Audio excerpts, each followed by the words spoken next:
I just graduated from a Bachelor of Laws and I got a distinction average. So I like to think that maybe I know just a little bit about studying effectively. But more importantly, I know exactly how stressful studying can be. And when you have a lot to get through, you want to do it in the fastest possible way. So the first few techniques that I'm going to give you are all about laying the foundations, getting them right, and then the second half will be more specific study techniques. Number one is making sure that you have set up your environment. Your ideal study space might look different from other people, but for me, a perfect study setup involves some candles, something that smells good, whether that's a candle, an incense, or a diffuser, something that makes the air feel fresh. I love to have a cup of tea. I used to study with coffee, but it got to the point where every time I sat down at a study session, I needed to have coffee. So I was drinking 7 coffees a day. So that was obviously not sustainable and not good for anyone's anxiety. So then I like to make sure I have really good natural light. So I like to set up my desk somewhere near a window. If you can't, at least try and get a light bulb that has natural light setting. We actually changed this in our office recently. It literally lifts your mood like crazy. Above all, your space needs to be clean and tidy. A clear environment invokes a clear mind. And try and avoid studying in your bedroom.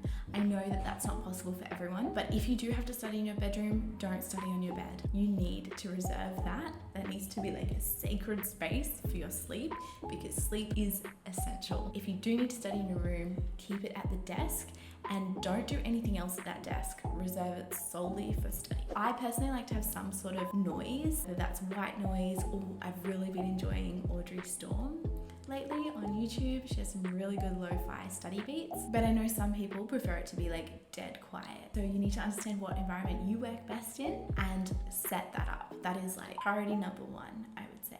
There's something called the flow state, and some of you might not know what that is. Basically, it's that feeling that you get when you are so absorbed by what you're doing that everything else flies by. You stop noticing the clock, you forget your phone even exists, you don't get hungry, you don't go to the bathroom, you are just entirely absorbed by the task at hand. It's literally one of my favorite feelings in the world, where you come out of it and you're wow, I just got so much done, and you feel like a superhuman. That's what we're aiming for, that flow state. That's where you are at your most productive. That's where your learning is going to occur. So that's what we need to work towards every time we sit down for a study session. If you want to be successful throughout year 12 and into uni, and basically just with any task that you're doing, you need to learn how to cultivate that flow state. Something that's super important to realize is that you can't get into this flow state if you're being distracted. So you need to learn how to minimize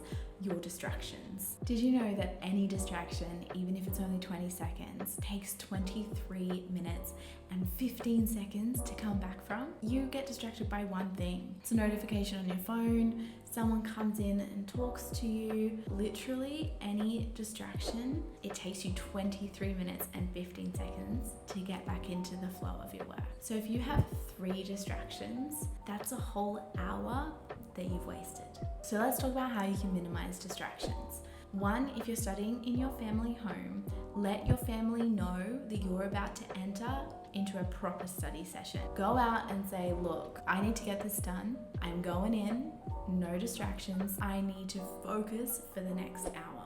We all love a good study snack, me especially, but try and avoid having snacks during your study session. So instead of having them sitting there and you constantly eating them, use them as a break in between solid amounts of study. So that might be an hour for you, it might be 20 minutes, it might be only 15 minutes, whatever works for you, however much time you can solely focus on something. Then eat in between, because even the action of reaching for food can serve as a distraction. You could also try and eat before you start studying, so then you being hungry isn't going to be a distraction as well. Another way to minimize distractions is to properly plan out your session. So you can sit down and know exactly what you're going to work on, and you don't have to spend 20 minutes planning it out and then halfway through your session be oh, I forgot I was supposed to do my geography homework for tomorrow instead of studying for maths. Make sure that you have it planned out so that you can be solely focused on that one thing at a time and minimize task jumping. So turn off the notifications on your phone and on your computer. So put your phone on Do Not Disturb and put it in another room. Yes, a whole nother room. And I know that might seem extreme. You might just be thinking, yeah, but I could just put it face down on my desk. I'm telling you, you need to have it in another room. I'll explain why. Before I get into the whole phone in another room scenario, I also found this technique that I absolutely love. I pull up a timer, just an online timer, just search online timer, and I put it on a stopwatch. And so in my peripheral, there's a clock counting the time that I'm studying. And so it kind of creates this sense of urgency and this sense of accountability, like I have to get it done in a certain time. You press start when you start studying, and then you press stop every time you're stopped for anything, whether that's to go to the bathroom, you do get distracted by something, you press stop, and then once you enter it again, you press start. So this serves as a really good tool, not only for keeping you focused during that time, but it also allows you to track how long you can stay focused. This gives you some really good data on creating a good routine. So you know, okay, I focus best for 24 minutes. And then I will probably need to factor in a break, or I can actually focus for an hour and then I need a break, or maybe it's only 15 minutes. There is a general trend, but for each person it's going to be slightly different. Something else to learn how to cultivate the flow state is to practice mindfulness and meditation throughout your daily life. And now this is more of a technique you'll feel the impacts after a long period of time. It's not necessarily like go and do 10 minutes of meditation for the first time ever and then bam, you'll have an amazing study session. It doesn't work like that. Think of it more like if you're going to do a marathon, you need to train for ages and then you'll be able to do the marathon. So if you're practicing mindfulness and meditation throughout your daily life, you actually are getting better at that skill. And really, when you think about it, the flow state is you being completely mindful in that moment. You are completely immersed by the work that you're doing, and that is your sole focus. And that's what mindfulness is. If you can practice that throughout your daily life, then it will be easier to cultivate that when you're studying. And it can also help you down the track with your work and your career as well. There are multiple studies on this. There's this one study where a group of people were asked to take a test that monitored their ability to complete tasks that needed a lot of concentration. One group was allowed to have their phone on the desk in front of them, flipped over, the phone had to be off. The other group of people had to have their phone switched off, but they could have it in their bag. And the last group of people had to have their phone switched off and completely out of the room. What the study showed was that the people who had their phone in another room significantly outperformed the other two groups. And you can see that on this graph here. And so what this study realized was that your phone has a psychological effect on your brain that significantly reduces your cognitive capacity. It creates what they call brain drain, which is like the same effect as when you're super tired. And this happens if the phone is within reach, even if it's off. It's not that the people were being distracted by notifications on their phones or the temptation to use it. Their phone was off and they were under test conditions. They couldn't use their phone, but the mere presence of the phone drained their brain capacity. I find that absolutely crazy. And I know you're probably thinking that you're the exception, that you would be able to just have your phone on Do Not Disturb sitting on your desk or in a drawer or in your bag. But I promise you that is not the case. There are many other studies that show the same thing. I also tested this theory out for myself, and I found that the days I kept my phone in my bedroom and I went into my office to work, I was like 1,000 times more productive. I got through my entire to-do list, which never happens. The fourth tip is to make sure that you set a routine for yourself. So make sure you are aware, when is your cognitive capacity best? Is it in the morning? Is it in the middle of the day after you've had a chill morning?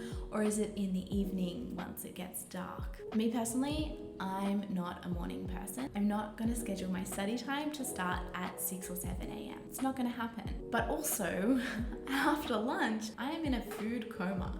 So there's no way I'm getting any work done then either. So what I do is I split my day. It really will just depend on when your brain is most active, and really listen to that, and don't try and force yourself to be a morning person if you're not one.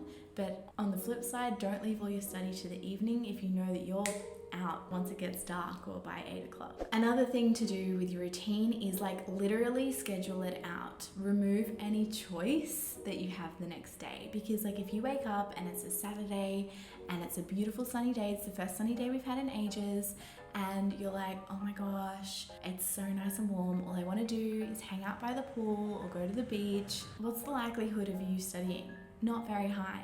And if you do finally convince yourself to go and study, you're not going to want to be there, you're going to be resentful, and you're not going to get much done. So if you make a plan that says, no matter what, I am going to be studying at 10 a.m. on Saturday morning, and I'm going to study for 2 hours, and then I'm going to have a break, and then I'm going to study for another few hours, and then I'm going to see some friends. You put an actual plan in place, the likelihood of you succeeding is 3 times higher. The book Atomic Habits really talks about this. Often you're not lacking motivation, you're just lacking clarity.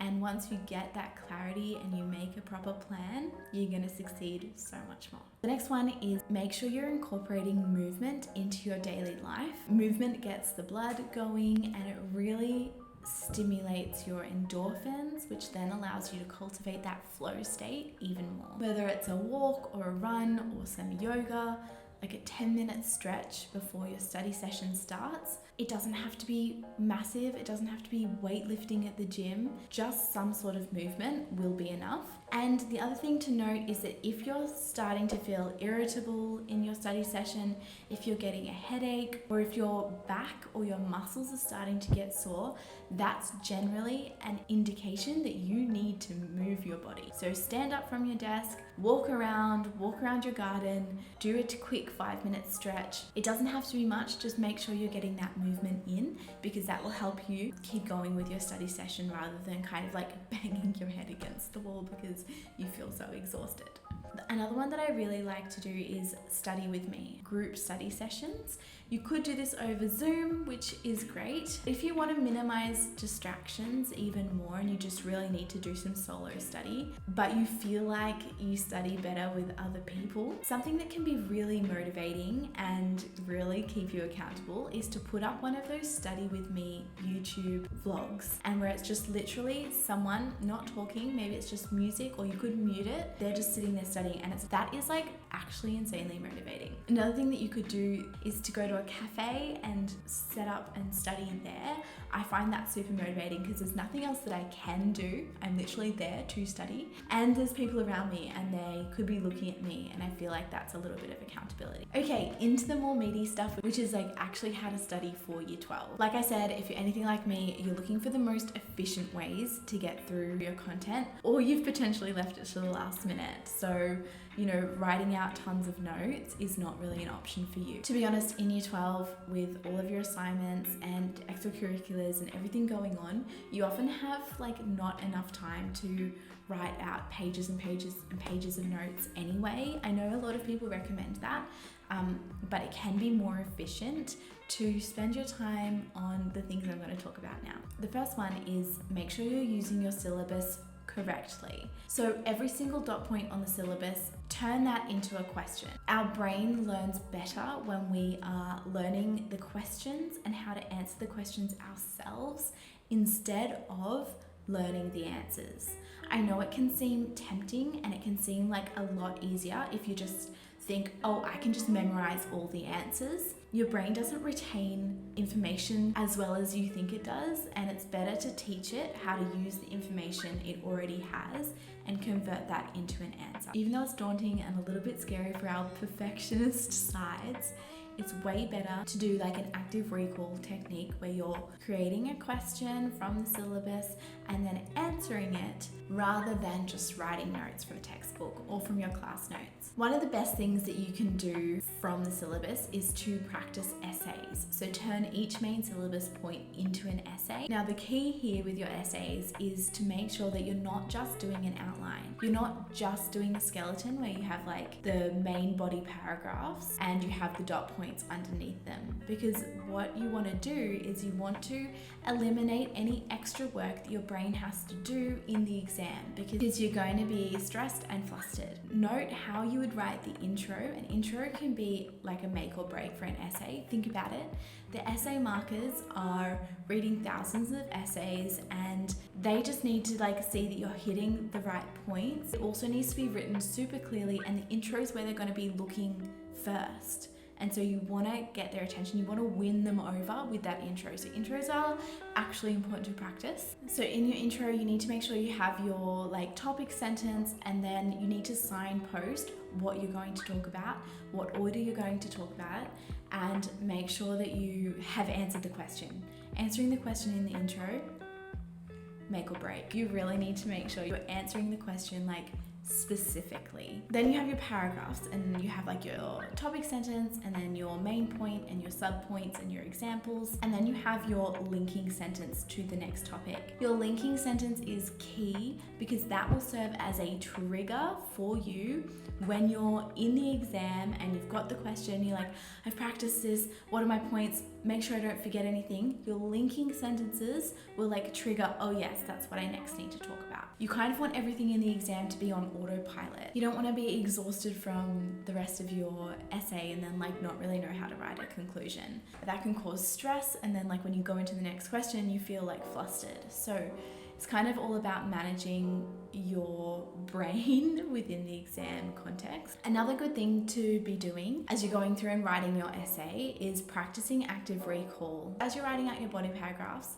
you're going to have your main points and your sub points, and each of those points, they can be turned into their own questions. As you're writing out your essay, you're identifying the questions and the answers as you go. So basically, by the time you finish writing your practice essay on your syllabus point, you'll have practiced your essay, and then you also will have practiced active recall because each body paragraph will have been turned into different mini questions. Active recall, like having to answer questions on the go like that, used to absolutely terrify me. I am such a perfectionist, and I used to think, no, I can't answer this. I don't know enough to answer it. Let me go and research it. Let me go and work out the answer, and then I'll come back. You know, I'll write all of my notes and I'll memorize as much as I can, and then I'll be able to answer it in the exams. But in all honesty, this is not an efficient use of your time, like not at all, and it's not effective. It's not the most effective way to study. You can't memorize the answer to every single question.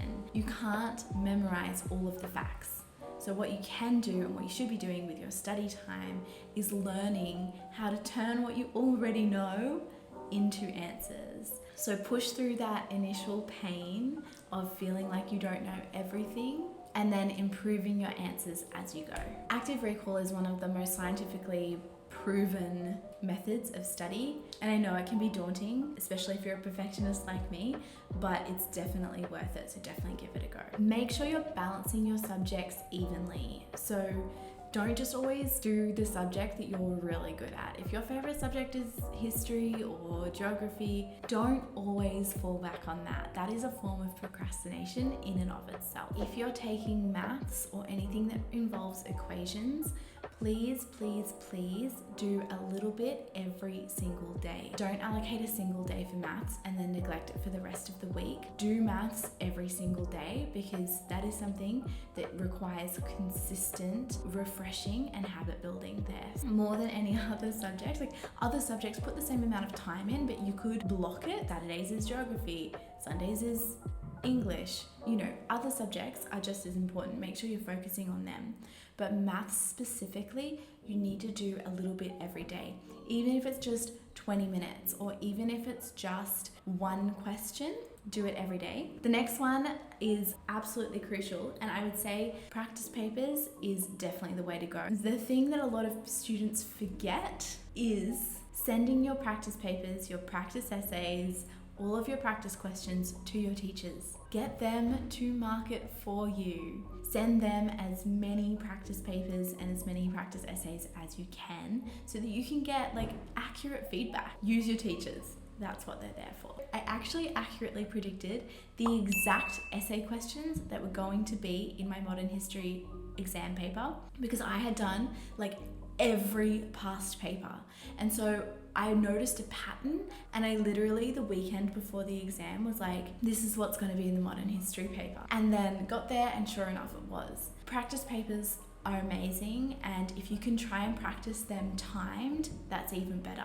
Again, it's painful because you feel like you don't know anything, and it like is confronting like at how many questions you might not be able to answer. But honestly, really do your best to push through that pain, because it will be much more worth it than sitting there for hours on end writing out notes.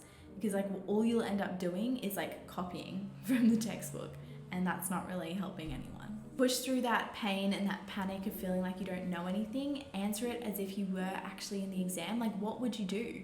What would you do if you were in the exam and you didn't know how to answer that? You'd have to try and answer something. You're forcing your brain to get there, and if it doesn't, after you've finished doing your practice paper, you can just come back and edit your answers.